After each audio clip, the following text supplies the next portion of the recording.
Guys, welcome to my vlog.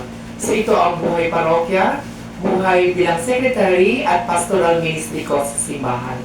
Ngayong hapon na ito, i-interviewin ko yung aming altar server coordinator at saka assistant parish youth ministry coordinator. So dalawa po ang posisyon niya. Please welcome Ate Francine. Ayan, so welcome. So ngayong hapon, itatanong ko si Ate Francine, paano ka ba napunta sa ministry na ganito? Sino ang naging ganya sa'yo at ano yung mga pinagdaanan mo bago ka napunta sa ganitong ministry? May nag-chat kasi sa akin sa Facebook. Kaklase ko siya dati sa kay Teacher Flor sa Santo Niño. Tapos, nabalitaan niya na pupunta kami, babalik kami dito sa Palmera kasi yung lolo ko namatay. So, nag-chat siya, sabi niya, "Hello, Francine. Nabalitaan ko kasi sa tito mo na pupunta kayo dito. Invite sana kita mag-sakristan." So, ako parang nagdalawang isip pa kasi hindi naman ako palasimba dati. Nung Okay. bata-bata ako, makikita mo lang ako sa simbahan kapag may okasyon, kapag may birthday. Pero kapag ordinary lang na tuwing Sunday, hindi mo ako makikita. So, may, na-curious kasi ako. So, tinignan ko yung Corpus Christi page. Tapos, Holy Week yun eh. So, nakita ko may isang sakristan doon sa may North Page picture na may hawak na Tory ball. Sabi ko, ay, ito ba yung ginagawa ng sakristan? So, sige, try ko. Kasi, ang pinaka-reason talaga, sumali ako sa pagiging sakristan, hindi dahil kay Lord, kundi dahil gusto kong lumabas sa comfort zone ko. Kasi ano ako introvert. Hindi mo ko makakausap hanggat hindi mo ko kakausapin. So, iyon.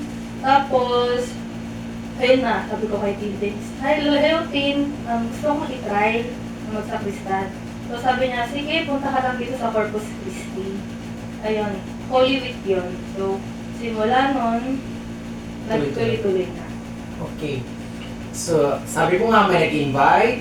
So, anong year ka dito nag-start? As a sakristan talaga? Saka hanggang ngayon, anong ilang taon ka na nagsiserve?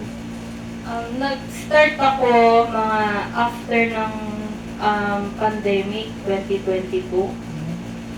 Tapos, until now, so mga unang 4 years, unang taon ko dito, naging assistant leader ako. Tapos, hanggang sa, naging assistant leader ulit kasi nag-appoint si Father. Hanggang sa, nung nagpalit na ng parish priest, si Father Son, in-appoint niya ako na maging coordinator na ng altar server. Tapos, assistant coordinator naman ng PYN. So, ang question ko lang is, bilang coordinator ng altar server, kasi yung mga kabataan ngayon is, paano mo sila na-handle when it comes to scheduling? Kasi nga, nababalance niyo yung pasok sa school at saka service dito sa church natin. Paano mo sila na-manage yung mga bata? Sa totoo lang, sa unang taon ko sa pagiging leader, hirap na hirap ako kasi di naman natin maiwasan yung mga pasaway na bata na kahit sabihin mo na, ay mag-serve kayo sa ganitong schedule nyo ha. May mga bata talaga na hindi talaga nag-serve. So, ang ginagawa ko, mas hinahabaan ko pa yung pasensya ko. Tapos, tinatanong ko kung ano yung dahilan nila, kung bakit hindi nakakapag-serve. Tapos, nag-help din ako sa mga, for example, kay Kuya Jemar, tinatanong ko, Kuya, ano bang pwedeng gawin? Tapos, kay Father din, sinasabi ko rin na ano. So, yung isa sa mga sinabi ni Kuya Jemar, magkaroon ng pananghalian at aral every Saturday. So, yun yung ginawa namin. Tapos, ano rin kami na maging close sa kanila. Kasi napapansin rin namin kasi na, kaya hindi rin sila nag-serve masyado kasi wala silang kaibigan sa simbahan. So, ginawa namin, kinlose namin sila. Hanggang sa ngayon, ang active na nila ngayon, Yung iba nga, isang linggo nagsiserve, sila pa rin. Yun. Very okay, maganda yung ano mo na yan. Kasi may mga project or may ginagawa kayong way para mas lalo sila mapalapit sa kanilang service. So, words of encouragement palalo para sa kanila. Ano masasabi mo para sa mga kabataan na ito na patuloy na nililingkod at saka dito na ngayon naging active sa church? Ang masasabi ko lang sa kanila na okay lang magkamali. Kasi napapansin ko sa mga bata ngayon, sa mga sakristan, na kapag nagkamali sila sa ginagawa nila, nawawala na sila ng motivation.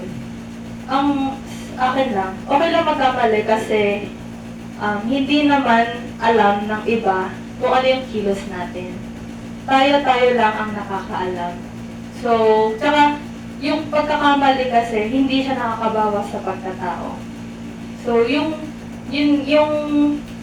mali mo, pwede mo siyang gawing lesson sa buhay para magpatuloy hanggang sa future.